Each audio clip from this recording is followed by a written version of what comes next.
Okay, DGP 120 back behind the mic. It's Steven and KP recording on a Sunday, December 7th. Damn, we're in December already, man. Has it been that long? Howdy, KP. It has been that long. I think the last time we recorded was on November 10th. It's been about a month since we hit it on this beat. How we doing? How's the last month been? Dude, the last month has been pretty good. It's been pretty good. It's been super busy, Q4, end of year. A lot of things have just interrupted the flow. But overall, it's been pretty positive. On the Arsenal side, maybe not so much. But on the personal side, it's been pretty good, man. What about you? Are you in the holiday mood this season? Yeah, on the personal side, we're flying. Holiday mood. I know we got we passed Thanksgiving here in the States. We had a big holiday. Obviously, Christmas is coming up. I know personally between us two, we've had a couple birthdays. We've had a international trip. Obviously, I think that's why we haven't recorded in a month. I gotta say though, get this on the pod. If somebody wants to pay for us to go to Asia for the season, we will do that. We are undefeated when either of us is in the continent of Asia. We are undefeated. We have not lost a game. This goes back to 2023. I think we played Man City. One of us was there, won that game. And then we know KP was gone earlier this year. I've been gone just over November. Undefeated, dog. All wins. No losses. No losses, dude. Shout out to the new listeners. Shout out to the OGs. You guys know there's no ads on this pod. There's no sponsors involved. But hey, if Air Tokyo wants to reach out and have some kind of partnership with Arsenal, maybe we can look into it. Dude, that's pretty impressive, man. Asia undefeated. US doing okay. The World Cup draw happened. I want to try to delay getting into Arsenal chat as much as possible, even though we've been away for a while, just because it feels like the energy's off. And that's one of the main reasons we decided, you know what, we got to get behind the mic tonight. I feel that as soon as we get into it, it's like opening the closet and the boogeyman is standing there. We know he's there. So why open the closet? Like, let's just act like it's not going to happen. It's like a horror movie, basically. Let's act like it's not going to happen. Act like we're having a good time. World Cup draw, obviously. Good for the US. I think we have a good group. I don't really have any great feelings about the other groups. Excited for the World Cup, though. Hopefully, there'll be some Arsenal players that actually get to go and don't break down by the time we get there. Yeah. Big 6 months ahead. Big 6 months ahead for Arsenal players who have international desires, I suppose, dude. Because I agree with you, though. This World Cup, to be honest with you, when I was looking at the groups, I'm like not very jazzed about it. Like, I don't think there's gonna be a very fun World Cup until maybe the quarters, really. Got to be in the knockouts. Yeah, the group stages. It's like, there's always a few games you can pick out that'll be fun. There's fun games there. There's just no really like must see. I don't think there's any really must see games. They're trying to gas up the Mbappe Holland game. It's like, come on now. I think we can all assume that France is gonna take that easy peasy, but I guess they gotta make the headlines where they can. They gotta try, dude. The only reason we're really talking about it is because the draw did take place in DC. The pod is from DC, so you gotta tip your hat a little bit every now and then. Shout out to the Kennedy Center, man, for hosting everything. That went really well, man. Oh, did it? I actually didn't watch it. Kennedy Center in some turmoil lately, so no comment. There were a lot of people there. One of my good friends sent me a photo of him and Roberto Carlos. He got to see them. Someone said Arsene Wenger was there for a few minutes here and there. A lot of big faces, a lot of big names, and overall though pretty exciting. On the Arsenal side, since we've recorded, it looks like we've won 3. There was an international break involved. We tied 1 and we've lost 1. All in all, when you zoom out, it's not matching the energy I'm getting online, dude. It is not matching the energy. Absolutely. I think big picture, you look at it and you're like, hey, 3 wins, one draw, 1 loss. Like, that's not bad, right? I think our game of 18 games unbeaten was just killed yesterday. Not bad. Not a bad run, obviously. I think when you get down to the, so we're going big picture, once you get a little bit smaller and you notice thing one and thing two, our two center backs are out, I think that's when some of the worry starts to creep in.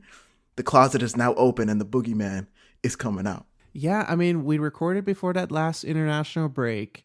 During that break, Big Gabby, like, I don't know, tore something because he's out, it looks like, for at least 2 months. That seems serious. You had the Tottenham game. Amazing game. Amazing performance by the Arsenal. Eze, hat trick, had it on the pod. Not a hat trick, but we did say he's going to score in NLD. He's a man for those kind of games. But then, dude, Saliba goes down. Backline is in chaos. I'm getting a little excited because I'm thinking, one to watch. Here we fucking go, dude. Yeah, one to watch. Benny Blanco, Ben White, he is back. Back in the lineup. I know you had that nice assist against Brentford.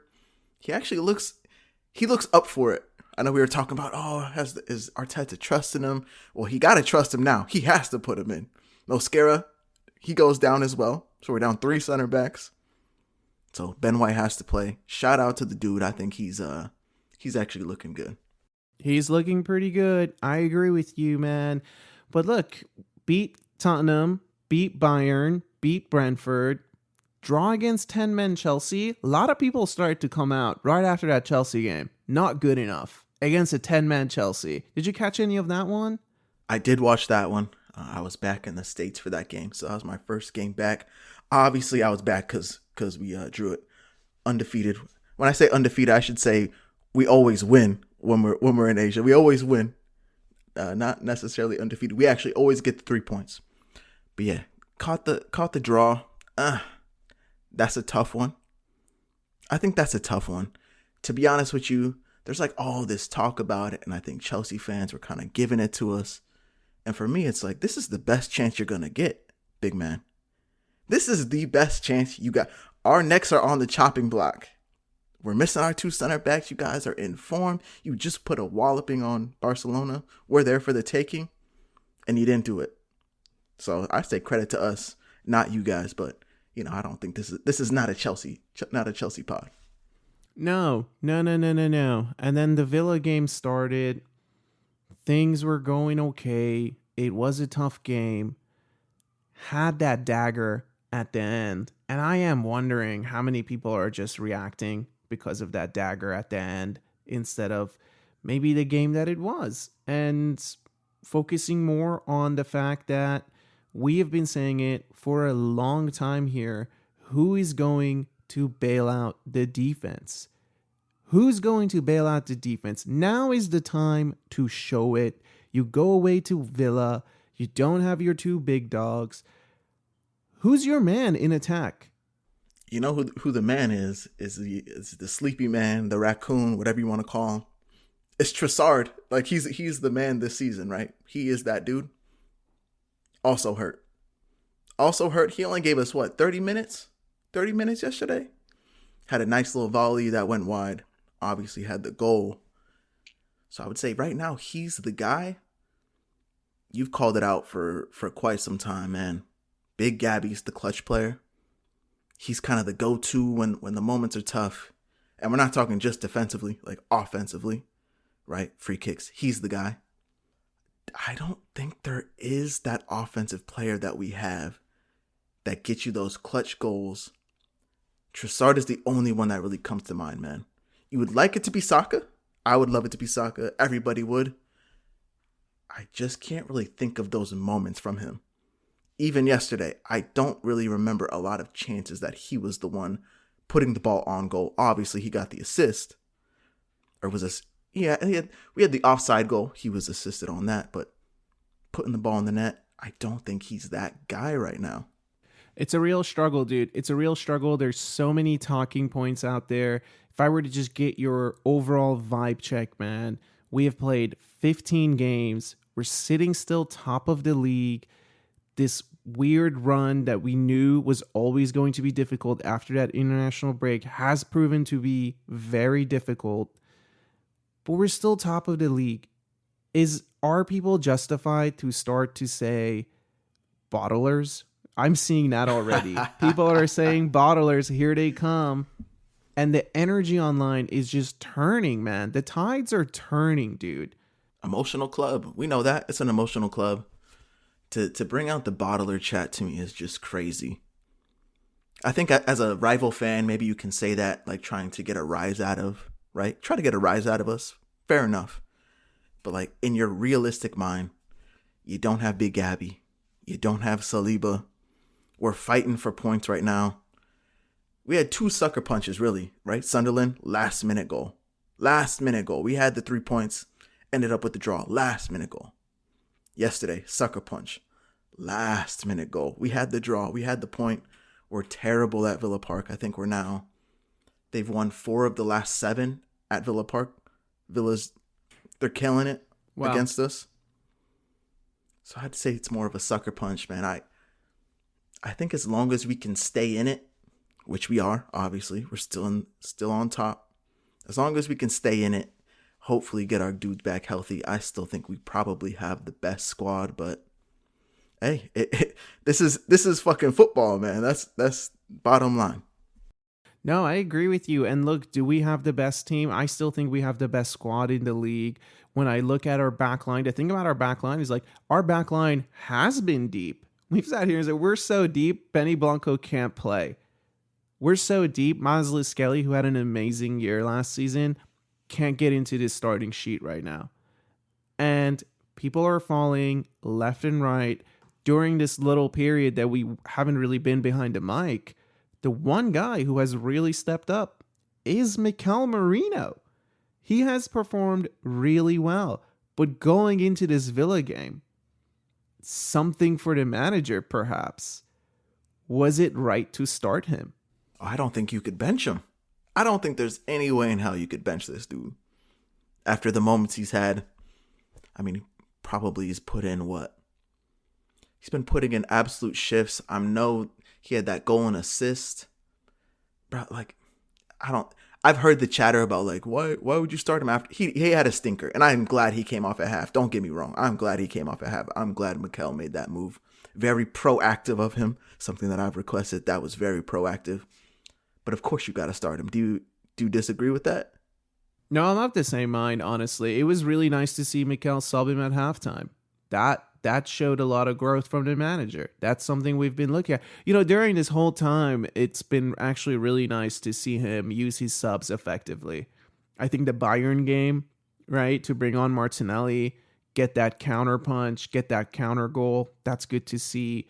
To see his changes now, to see his rotation against Brentford. He actually rotated the squad a little bit against Brentford. So I do think there's a lot of flowers for the manager. And I did not leave that Villa game thinking there's really any blame for him. Because to your point, you can't drop that guy. You can't drop Mikel Merino, but you can sub him at half. And that's good to see. The 2 subs at half I think were absolutely necessary. Eze also had a stinker. Needed to come off. Did it. Obviously, we had the goal to show for it.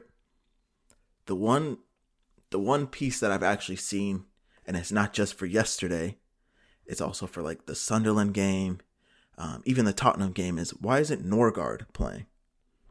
We looked gassed. I mean, I don't know about you, but like we just looked gassed yesterday. Like the 75th, 80th minute, it's like, oof, this is going to be a tough end of the game. It opened up. We're just not there. We're just not being able to keep up with Villa. And then people are saying, well, why not Christian Norgard? Do you think he makes a difference? Do you think if he comes in, we shut up shop against either of those teams?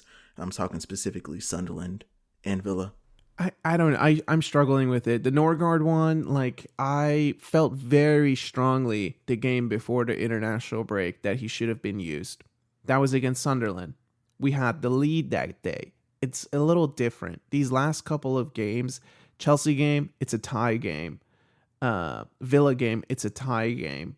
I don't think he's a tie substitute. What difference is he really going to make? I don't see it that way. But I think have there been missed opportunities in rotating him a little bit? Like for him to not see a single minute against Brentford? Is that something to question? For him to not see a single minute against Bayern, is that to question? This game coming up on Wednesday, Club Brugge. I mean, if I don't see Norgard on the starting sheet against Club Brugge, then I start to have big question marks. Right now, he's just not the player that really comes to mind for me. Gotcha. See, like the Tottenham game, I think people brought up. So it's 4-1. Why is he not getting on the field? Declan Rice putting in another 90-minute shift. It's the in-game man management. It's not the subs of like the tactical subs to affect the game. It's like those subs to like give your players a breather. Going back to Sunderland, I know we had that discussion of, hey, the message to the squad was we're packing it in to get the win. I think we went 5 in the back. You go 5 in the back. Why isn't a Christian Norgard coming in to seal the deal? Yesterday, I thought it was interesting, and I'd like to know what you think. It is interesting to me that we basically were going for it. I mean, the game opened up at the end. We were not sitting in. We were not just possessing the ball around. Again, we're gassed. I don't know if there was like this definitive process from Arteta. I don't know what the message was. If the message was, fuck it, go for the 3 points, or if the message was, let's get the point and get out of here. I was of the mindset of, let's just get the point and get the hell out of here, because it was not looking great. It felt like that was coming. But the game opened up. It didn't seem like we were willing to make the change. I mean, we had substitutions left. I thought that was a bit interesting, no? The game was open from the beginning, I felt like. I genuinely felt like in that first 20 minutes when I was watching that game against Aston Villa, I knew that this is not looking great today. We're going to concede. And the thing we have to come to terms with right now is like, we don't have our 2 best center backs. We don't have 2 of the best center backs in the world. So we are going to have shootouts. And ultimately what this is now coming down to is, can this team survive shootouts? That's the question for the next 4 weeks, basically. Can we survive the 4-3 games? Can we survive the 3-2 games? I don't know, dude. Hey, and you say that, and I kind of agree. I would assume that we should be maybe more on the front foot because we don't have the solid back line. But Chelsea 1-1. Brentford 2-0 with a last-minute goal. 90th, it was like a 91st minute goal. Yesterday, it's 1-1. We don't have the shootout. Like, we don't have that going for us. We don't have the goals. So, like, my mindset is you don't lose the game yesterday. If you can't win, don't lose. I just felt like we should have packed it in at a certain point. 80th minute, like we were gassed, bro. We're just absolutely gassed. Declan Rice is the horse. He's just like, trotting around bare. I mean, he's just not. He doesn't look good. I was if I'm gonna say anything negative about yesterday, that's probably about it. It felt more like a kind of like a players thing versus the manager, to be honest. Like, who's gonna bring us through this? And I think you're talking about who's the offensive player that's gonna drag us through the mud. And nobody really stepped up to be that guy. And if no one's gonna step up to do that, then it's like, hey, fuck it, let's get the point and get out of here. Maybe that's where the conflicting messages lie a little bit with the manager in trying to figure out, or maybe the team right now is just coming to peace with that, the fact that we're going to get scored on and we need to be able to score more at this moment in time. Like, if you don't have the starting lineup that is accustomed to 1-0 to the Arsenal, it's difficult for you to expect the game to have a 1-0 to the Arsenal outcome. So at this point, some of it is on the players, but also some of it is like, we need to come to terms as a team and even the manager to understand the players you're playing right now, they cannot deliver you a 1-0 to the Arsenal. They can deliver you a 2-1. They can deliver you a 3-1. They can deliver you an open game. because, a lot of that Villa game was just the ball getting broken up and we were on the counter or they were on the counter. Some of the games are going to be like that now. Forget the fucking control, dude, is what I'm saying, basically. It is right. Like, as soon as Mosquera and Hincapié played, it's like, okay, the control is out the window. It's just not the same. It just hits a little different when the two best center backs in the league aren't playing. It hits a little bit different. So then what is the change? I think I'm all for going more offensive, like trying to be like that. I don't know where those goals are going to come from. We're talking about our fan base being on edge. It feels like dark times are here. I think you got to, let's go big picture. Tottenham, Bayern, Chelsea, Villa, in a span of 5 games. That's tough. That's a tough run, bro. That's a really, really tough run. I think we kind of, now we're through it. We escaped it. We're still top of the league. We move forward. Let's pump the brakes a little bit. I feel like people are getting a little too excited, right? It's one game. We lost. First loss in 18. Pump the brakes, man. A little bit. It's kind of similar to the stock market. If you look to the stock market, it has just been ripping all year, right? And it just seems like there's no fear. There's no fear in the market. And it's a healthy market has fear.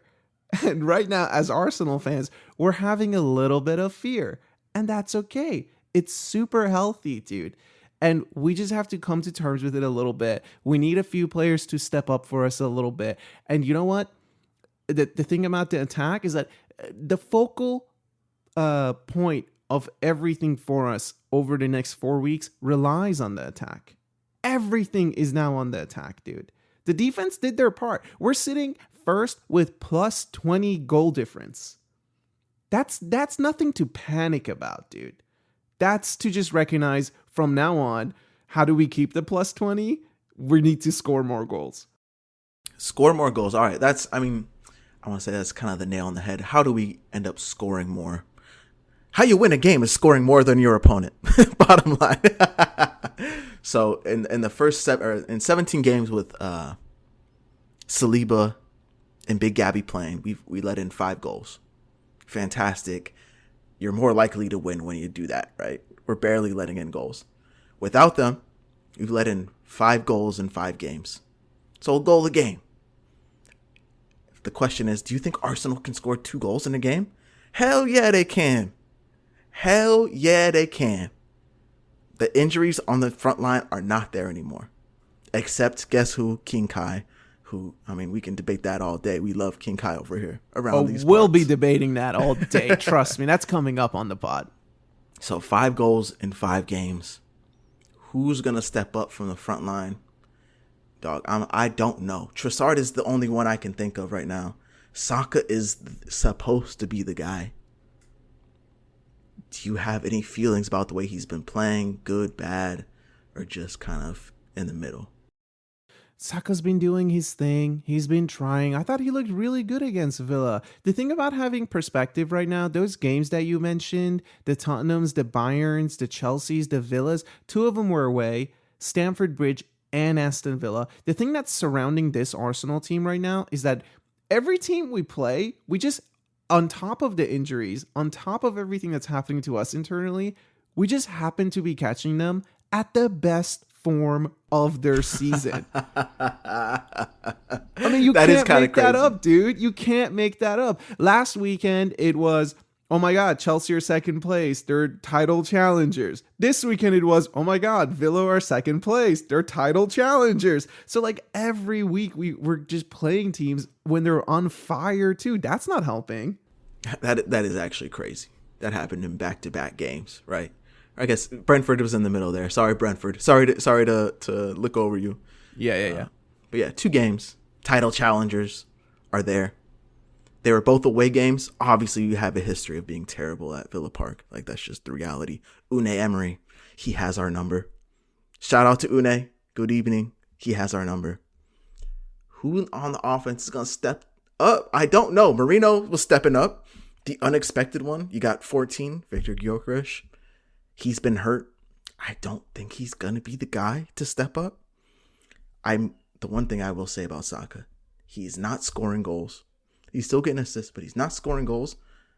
But that dude is shooting the ball. He's trying. Like, there's something about him right now. He has an edge to him. He is trying to score. I am hoping he can start knocking some in and get like the confidence up. Because whatever Trossard got right now, like that sauce is working. The sauce is working. So I really need Saka to like knock in a few to get that going. Yeah, and to go to your question about Saka, I mean, look, realistically, he has had to wear the captain's armband during these last couple of months, just based on injuries that we've had. Comes with its own added pressure. It does. It absolutely does. If you don't think that impacts the player wearing that armband, then you don't know ball. But when it comes to him, I've seen people saying Saka's being selfish recently. I don't know if you share that sentiment. I think he has been selfish. And I think this is what I was just saying. He has been selfish. Yes, he's getting his assists and stuff. But the dude is shooting the ball. He's not playing around anymore. There are moments where he's like, I'm taking this on. Hasn't worked yet, but I need it to start working. This is kind of goes to like I know they're both right wingers. Maybe this is a bad comparison right now because he's also in the absolute fucking mud. But Mo Salah, selfish player. I remember him and Mane going at it because neither of them liked passing the easy one to each other. But I need an attacker to like take the ball on and try to score. And if that's going to be Saka, I'm all for it. Once a few start going in, we all know the story, you know, you get your foot in the door, it opens up, floodgates, all that stuff.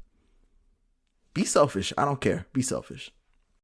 Be selfish. I agree with you. I share that sentiment. I think it's all right what he's doing. He's taking the shots. He's getting the assists. He is involved a lot more than a lot of other players. I mean, look back to the Villa game. We kept going down that right-hand side because we had to go down to the right-hand side. You were going to the left-hand side, and number 10, I don't know what he was doing, man. That was his worst game in an Arsenal shirt, and I can say that with my chest, 100%. I watched him for 20 minutes, and I was thinking, sub him. Sub him at 30. I don't care. He's not awake today. And these are just little problems. But look, man, ultimately, who's going to step up for this team? This team misses King Kai. It's time to have the chat, Steven. I don't know what else to tell you, man. I've been saying this since the summer. I keep continuing to say this. King Kai is the starting 9 at Arsenal Football Club, dude. And this little purple patch from Marino showed exactly why. It showed exactly why. It's so funny when you think of your best Arsenal 11. Have we seen it all year long? I do not think we have. I don't think we have. Early on in the season, we're playing City, we're playing Liverpool. And it's like the chatter, everybody's like, well, you know, King Kai would start this game, but since he's not, you know, you got to play Victor there. It's like, were you telling me back then he was the best 9 we had? Has that changed today? Absolutely not. King Kai is our best 9. He has a little bit of both Gyökeres and Marino. Like he's that in between. He can do the false 9 stuff. He obviously can play off of people. His hold-up play is good. I think like Gyökeres, he can make the runs through. He can actually do the thing going forward of like dragging defenders with him. But the best thing that he has compared to both these dudes is the press. Dude's a press monster. You know Martin Odegaard, he wants King Kai in front of him. Those two pressing together is magic. Martin Odegaard played the full game against Aston Villa. The whole time I was thinking, yo, the press is back. On the right-hand side, the way Benny Blanco was pushing, the way Saka was pushing, the way Odegaard was pushing, at times it was like, we're getting this ball back. I know we're getting this ball back with the way these guys are pressing. It was fucking locked in, dude. And Kai Havertz, he has been missed so badly, dude. And number 14, I'm speaking to you right now. Get it together. Get it together, okay? Club Brugge and Wolves coming up. I'm expecting at least a goal in each game. I'm expecting 90 minutes from you both games, and I'm expecting a goal both games. It's enough's enough, Steven. He needs a goal bad. He needs to go real, real bad, man. I'll give him credit. I'll give him credit for the Villa game. He comes on at half. The game did change. Him and Trossard come on. The game did change. I'll give him that credit. Now, also in that Villa game, there are moments when we're trying to hold the ball up. I'm talking about us being tired. You need somebody to hold the ball. Just give us like 3 seconds to kind of get up the field so you can pass to us. He could not do it. He could not hold that damn ball for anything. That's tough. Like, that's just really, really tough. I think that's a little demoralizing, right? You're getting kind of pinned in. You put a ball up. Dude can't hold the ball up. Oof. Pretty tough. But yeah, he needs a goal really, really bad. I think this has been a huge wake-up call for 14. A huge wake-up call for 14, dude. We don't care what you did in Portugal. You're playing for Arsenal Football Club now, dude.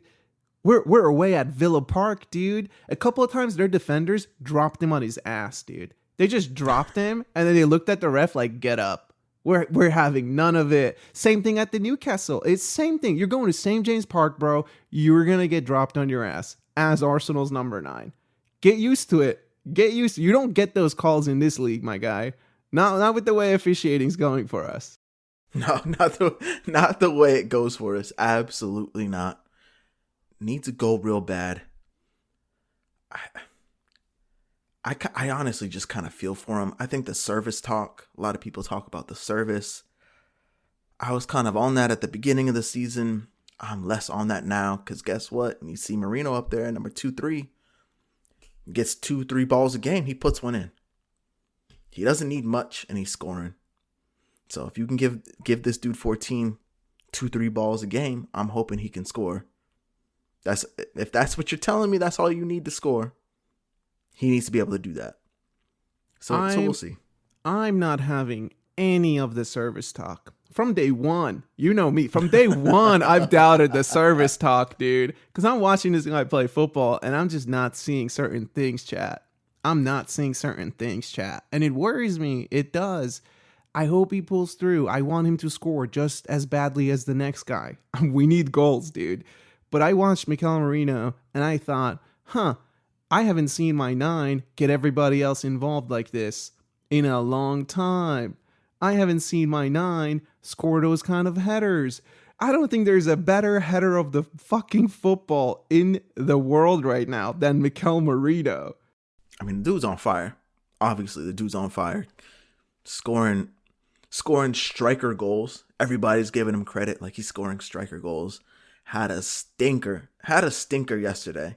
Just not a good game. I don't know what was going on. It's so funny because he's a midfielder, right? He's a midfielder by trade, and then he's giving balls away like a center midfielder should never do. It's like, what's going on, dude? What is going on? That's like it was tough to watch.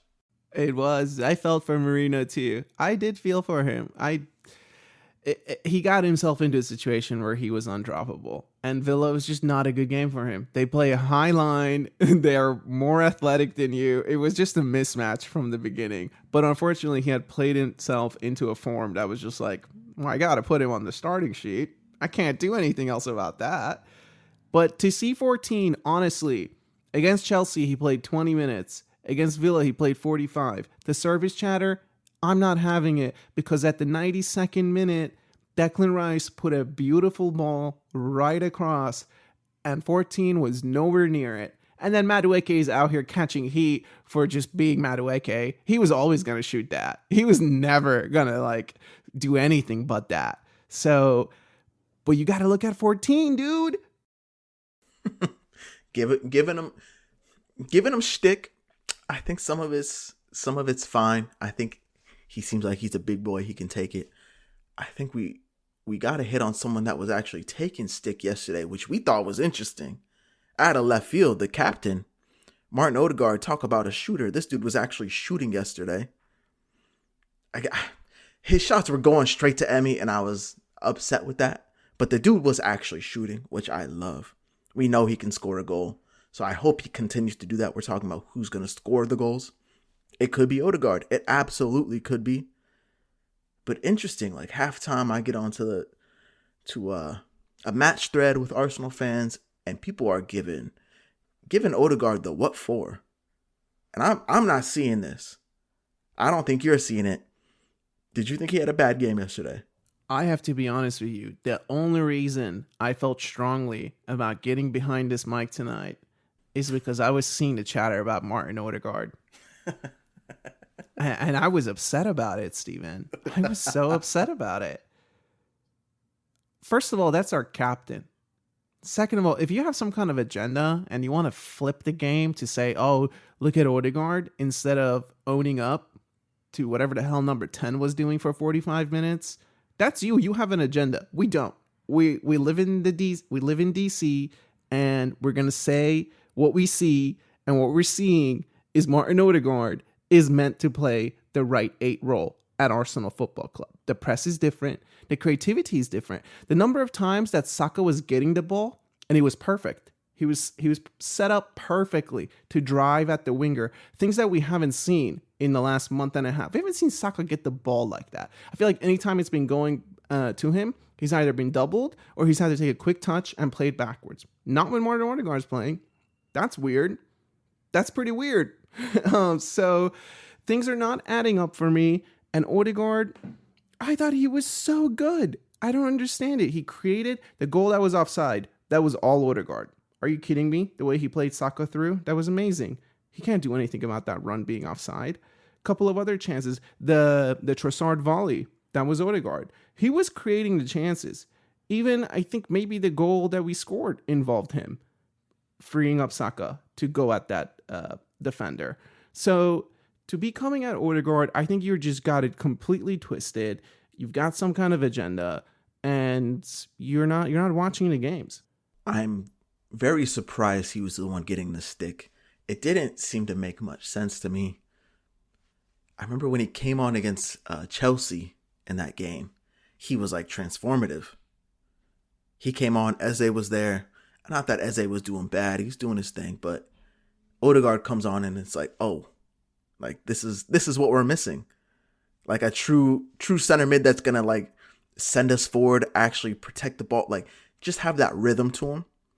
The one thing about Odegaard, I think, is he's very pragmatic, systematic in the way he approaches the game. Like you're talking about Saka, like you know what he's doing. It's almost like everybody in the stadium knows what he's doing. It's gonna happen though. You can do whatever you want. It's gonna get to him. It's gonna get to Saka. The ball's gonna get to him. With Eze, it's a little bit more, I want to say, free flowing, chaotic. Sometimes it comes off, sometimes it doesn't.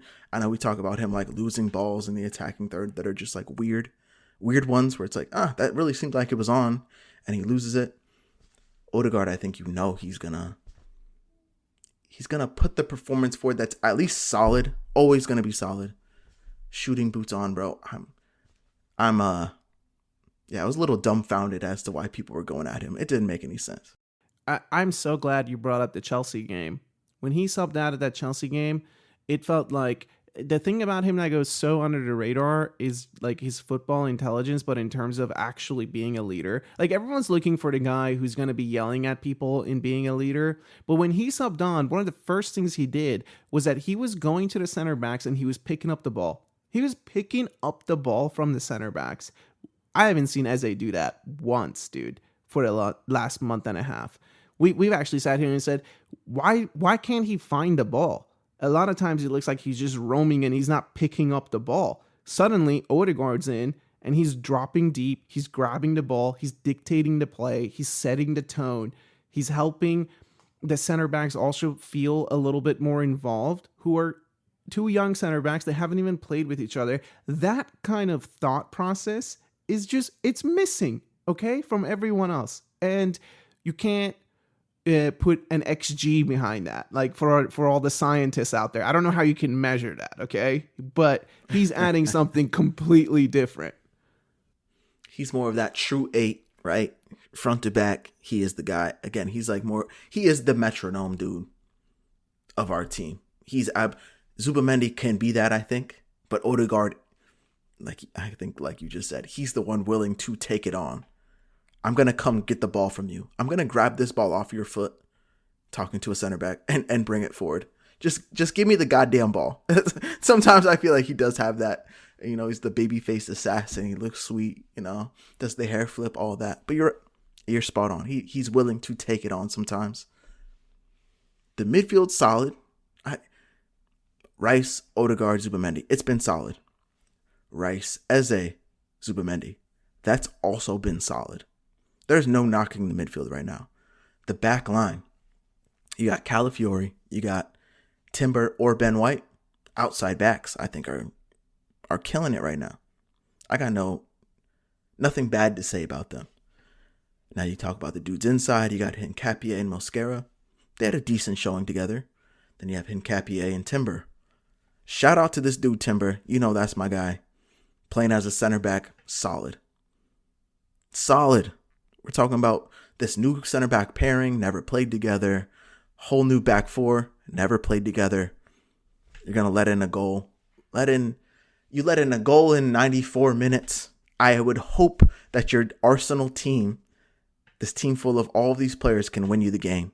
We didn't, right? I don't put that on the back line. It goes to the attack, bro. Is it always about the attack with this team? Because that's kind of how it feels. You know what? I want to say that if I hurt 14's feelings in any way, I am sorry. I'm just keeping it real with you. I need to see some passion from attacking line. I really do. It's December 7th. I'm hearing things like Kai Havertz is going to be back before Christmas. 2 weeks. That's 2 weeks. You got until December 21st. I'm looking at Sunday, December 21st. If I don't see passion, because dude, these last 2 games, to be given those opportunities after you've been hurt, to be coming on, to not have any fear of you're losing the starting shirt to Mikel Merino right now. You are. And M9, bro. Come on. M9. Put some respect on his name. At 9, dude. Come on. And Kai Havertz, I need him back. I need passion from attack. Martinelli, whatever. He's much better off the bench. We know that. The saddest thing about this moment in time is that we're sitting here and we're saying we need to see more from the attack. Why are we saying that? It's because it's December 7, and undoubtedly our best attacking player has been Leandro Trossard. You go and interview Arsenal players, none of them would tell you in the summer that come December 7, Leandro Trossard was going to be leading your stat sheet as your best attacker. This is a problem. We got to figure it out. And it's down to the players. They have to step up. Some of them have to really step up. Things have to change. Just had his 31st birthday. Shout out to him. It's tough. That's just tough looks, man. Again, I have no discredit towards the midfield. I have no discredit towards the back line. You're telling me you lose the two best center backs in the league that have been partnering up for years now, right? 3 years. I think we're still first. You got to be shitting me. You have got to be shitting me. We beat Bayern Munich. You have got to be shitting me with that. Don't even play like, I feel like, this boogeyman mindset that we're talking about, these dark times.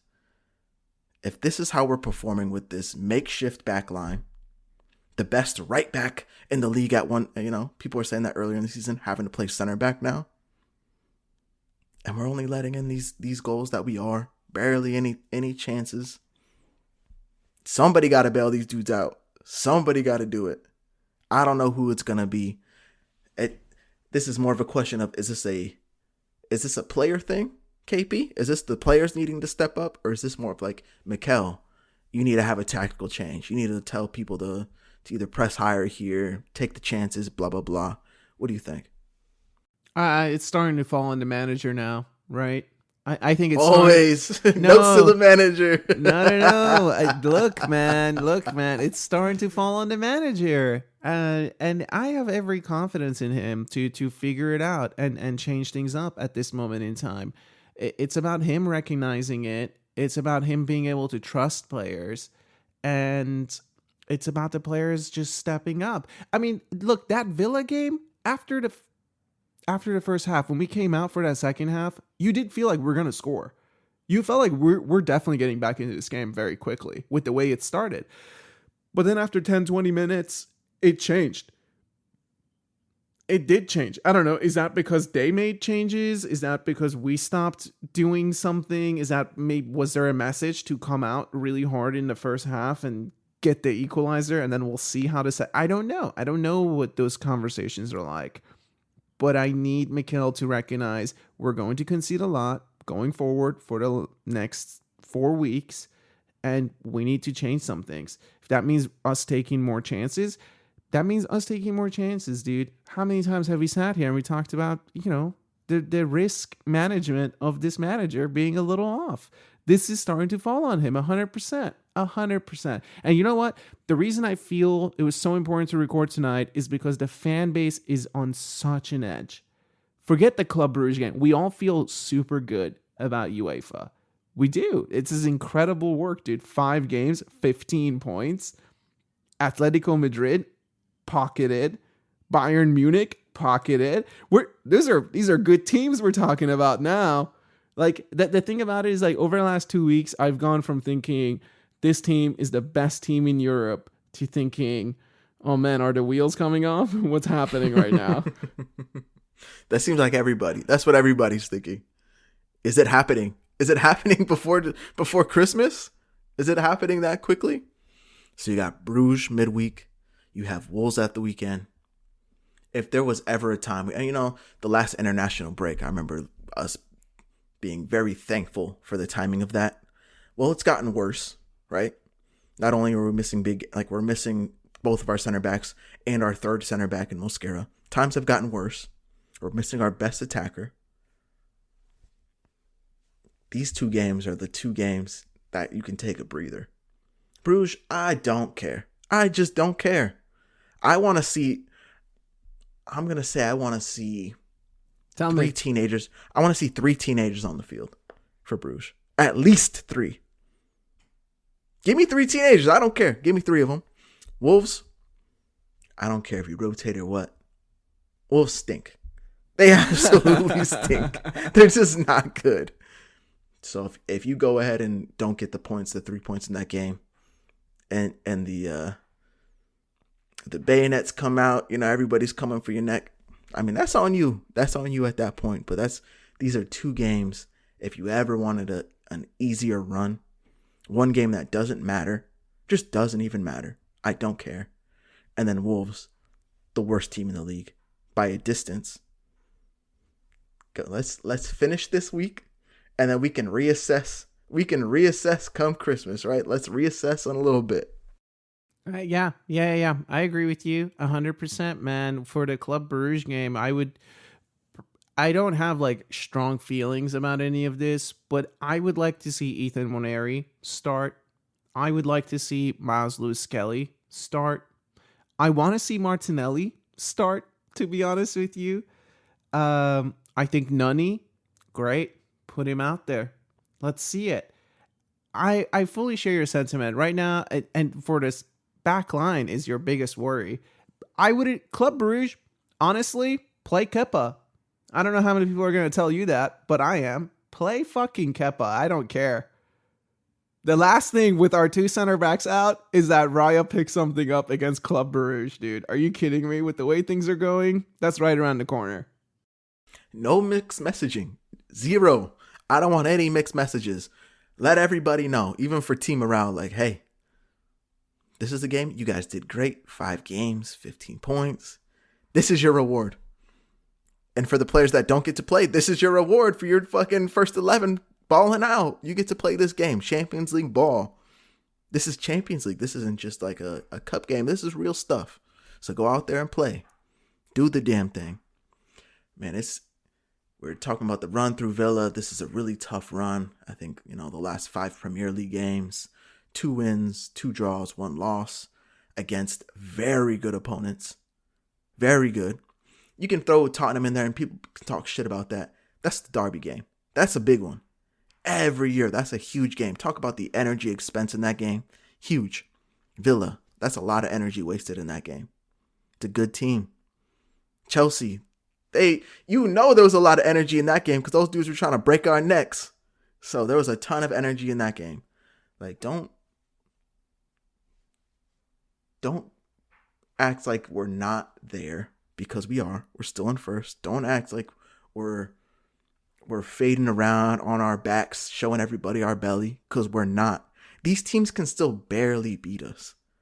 Barely beat us. And we're talking about beating us. They can barely draw us. Sunderland, I still think we should have got the 3 points. That Chelsea game, I think we could have snuck it. Gyökeres, remember? Gyökeres was there. He's sinking that thing if Timber doesn't get his head on it. He's sinking that ball. And then obviously yesterday, I think we had a point in the bag, which I would have been happy with. It's a tough place to go. That we don't like going there. It's another sucker punch at the end, bro. It's tough. These teams, it's very tough for them. At our weakest point right now, it is still very tough for them. Absolutely, dude. Absolutely. And you're playing all these teams at the peak of their powers. You're playing them in this moment where you have weaknesses. But ultimately, forget being first. Even when we're not first, everyone wants to be our rival. This hasn't gone away. This was there last season. This was there the season before. It's there right now. They all want to be rivals with Arsenal, dude. That's what it comes down to. Even fucking Sunderland. They're like, yo, you guys are rivals with Newcastle? Oh, I guess now we have to be rivals with you because Newcastle think that you're their rivals. This is just how it works, man. This is why I think, look, has it been a tough run? Absolutely. But I would love for Chelsea to play the same way they did against us, against Manchester City. Oh, I would love to see that. Where's that energy? Keep that same energy, dude.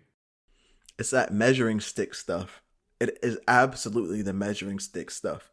It's like, if you can get one over on us, then you're one of the top teams. You know you're in the title race as Chelsea. Oh, we're in the title race. We're there. Licking their chops. Ended up with two stinkers absolutely dropping the ball after us because they wasted all that energy against us. Big man Caicedo with the red card. The way they played against us was like they were up for it. Ooh, they were up for that game. It's like, it is actually fun to see. I can imagine being a neutral watching the first 10 minutes of that game. And it's like, oh, there's a red card. There's a red card today. Welcome to fucking London, bro. Like, that's a London derby right there. We've seen these games before. That's nothing new. It just be like that sometimes. It doesn't always happen for other teams around us, though, does it? No. So, don't forget that. It's still us against the world, dude. It's still us against the world, because that Chelsea game, everybody and their mother knew there was going to be a red card. And here's the twist, though. They all thought it was going to be for Arsenal. I promise you that. With the way that officiating was going, everyone was thinking Arsenal's getting a red today.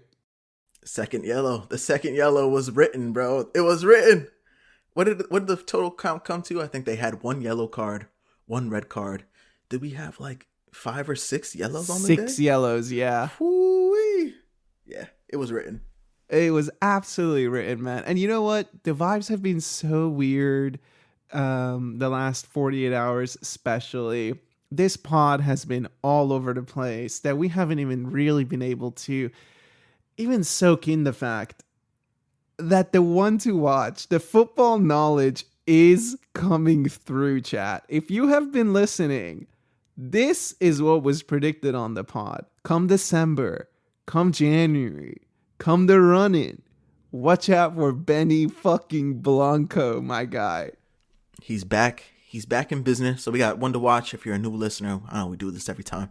If you're a new listener, we pick one player at the beginning of the season. My guy this season was Nani Madueke, KP. He picked Ben White. And it's one guy, hey, who do you think is going to have a good year? Who do you need to keep an eye on? And you don't want to pick a star because that's lame. You don't do that. You pick maybe someone on the outskirts. He picked Benny White. Oof, tough pick at the beginning of the season, KP. Didn't do a damn thing. But here he is. That again, that assist versus Brentford. I thought he played really well yesterday. Is Ben White back?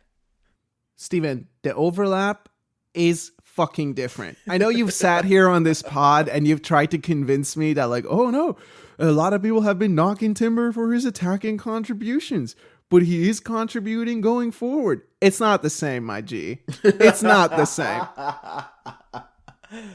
Hey, I still stand by that. They ain't saying Ben White's the best right back in the league. Okay? Hold your horses. Hold your horses. Fair. How are you feeling, though, about your one to watch? Noni Madueke. Against Villa, not very impressive, man. Against Chelsea, I was actually expecting a lot from him. Not very impressive. This run coming up here, he's got to have goal contributions, right? He's got to start picking it up a little bit. I think there's still really good signs with him. There's still like really good moments and you're seeing stuff from him. Him driving through, the one-on-ones are great. It's the end product that's a problem. But I've seen a left winger through the years, you know, goes by 1-1, sticks, 11, whatever you want to call them, have kind of the same type of issues, except not the one-on-one flair. Like this dude's actually winning the one-on-ones, which I do like. It's just the end product. I'm hoping he can take some notes from Saka. Like that's the epitome of what you need to be, young man. Look up to your teammate. He's the one I can get by the one-on-ones. So I'm still holding out for Madueke. I think he still got it in his locker, man. Yeah, I forget who did he score a goal against? Oh, it was Bayern. He scored a goal against Bayern. Good goal, dude. Good goal. I would say the most promising thing about him is that although the final product hasn't always been there, he has played with Jurrien Timber behind him, with Ben White behind him, and with Calafiori behind him. And every time, I think he makes the right decision with the overlaps. The passes he gives them, the way he brings the outside back into the game is very different than what we're kind of used to. And that much I appreciate. I feel that. Again, I'm holding out for him. He's almost had a few goals, man. I know he had was it against Brentford or was it against Villa that he had like that twinkle toes moment off the right? Oh, Brentford. Yeah, it was nasty, dude. Yeah. I mean, he has those moments in him. And I got to say, there's no one in our squad that has it like that. You could say Trossard, but Madueke is just like quicker, so it looks a little different. It looks a little different. But if he could put on the shooting boots like Trossard, right, he could be that guy. I'm all for Madueke, bro. I'm hoping he can do the thing. I'm really disappointed in Eze on the left wing yesterday. That was bad. That was just a bad performance. You know what I think of Martinelli off the left wing? He doesn't need to be starting games. People were talking about, oh, he should have started yesterday. It was his fault for the first goal. But shut the fuck up. I don't want to hear it. I don't want to hear it. We've seen it time and time again. But I could see Madueke actually starting on the left wing if Trossard's going to be hurt. Yeah. No, I mean, I think the talk is still the same, bro. The talk is still the same. Even after the Villa game, even after the form Trossard's been on, it goes Eze, Trossard, Madueke, Martinelli on the left wing at this moment in time. But number 10, I was so disappointed in number 10. I don't even think I don't think it warrants a conversation. Anything else that you want to get on the pod tonight? I think we've gone about an hour on this beat. It's good to be back 100%. And if you're new or old listening, just make sure you're subscribed because obviously we just took a month off and you never know. We might not record again until the new year. It is good to be back. I know a month off is actually kind of crazy. There was a few times, we're both back in the States and it's like, man, should we record? But these games are coming so goddamn fast, man. They come and they go, and it's like we don't have time to do it. You know, it's like these big results are happening. It's like maybe we should just wait till the next one. We had to get on after Villa a loss, 1st and 18. People are starting acting crazy. It's like, no, we gotta talk that common sense on here. It's when the people start coming out. Is that you just got to make sure there's a little bit of balance. You know, life is all about balance, Steven. I've been saying this since day one, since out the womb, dude. It's all about balance. And we're starting to see it. This Arsenal team is very well balanced. And I'm excited, man. Even the changes he's made at times where Declan Rice has become the 6 and it's been Odegaard and Eze. That's how he played against Chelsea. That's nice to see. Like, the manager is cooking in the lab. He's just waiting. He's just waiting for one day that he can put his best starting 11 out there. It's one of those things watching the season. Like, did you want it easy? It was about to be really, really easy for us. Yeah, right? yeah. It was gonna be too easy, and you know how it is. Soccer guys, they don't like that. They said you got to earn it the hard way. 3 second places in a row. It can't be that easy for you. So here we are, mid-December. First place still, top of the league. People chasing us right on our tail. There's no real gap there anymore. I don't see any excuses for anybody at this point. If anybody has an excuse, it's us, because our 2 best center backs are out. But we can't play that card. KP, we cannot play that card. I don't want to hear it. You didn't hear that on this pod. I'll tell you that. You didn't hear any excuses on this pod. I don't want to hear it. Where's the attack at? Where's the attack? This is our back line now. This is who we have. We have the attack. Put in the goddamn goals. Let's win the games. Get 3 points. Get out of here. That's it. And that's it. That's all she wrote. Enjoy your week. Enjoy the Club Brugge game. Doesn't matter what happens. Let's just have fun. Enjoy the Wolves game. Enjoy that one. I've been waiting for Wolves to go down for 18 months now. It looks like it's happening. I'd love for us to add a little cherry on top of that and just send those boys back down. And then we'll see you on the other side. Be easy.